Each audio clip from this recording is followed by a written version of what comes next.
From time to time, it will be necessary to replace the microphone cap on your device with a fresh one. On average, mic caps will need to be changed about every month or when sound quality is decreased, but your mileage may vary. A good rule of thumb is that if the sound quality coming from your Eargo device has changed or diminished, replace the mic cap.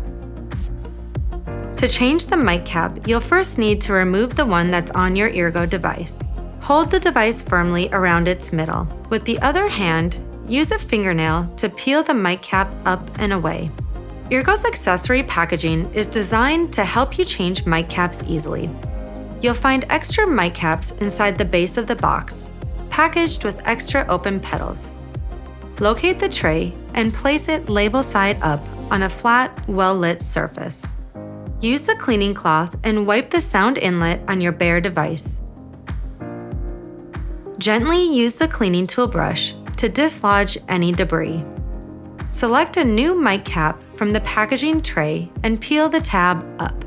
On the underside of the tab, you'll see a visual guide showing you what to do. Align the sound inlet on your Eargo device with the center of the new mic cap in the tray. Press it into place until you feel a click. For replacement mic caps, go to eargo.com to shop accessories.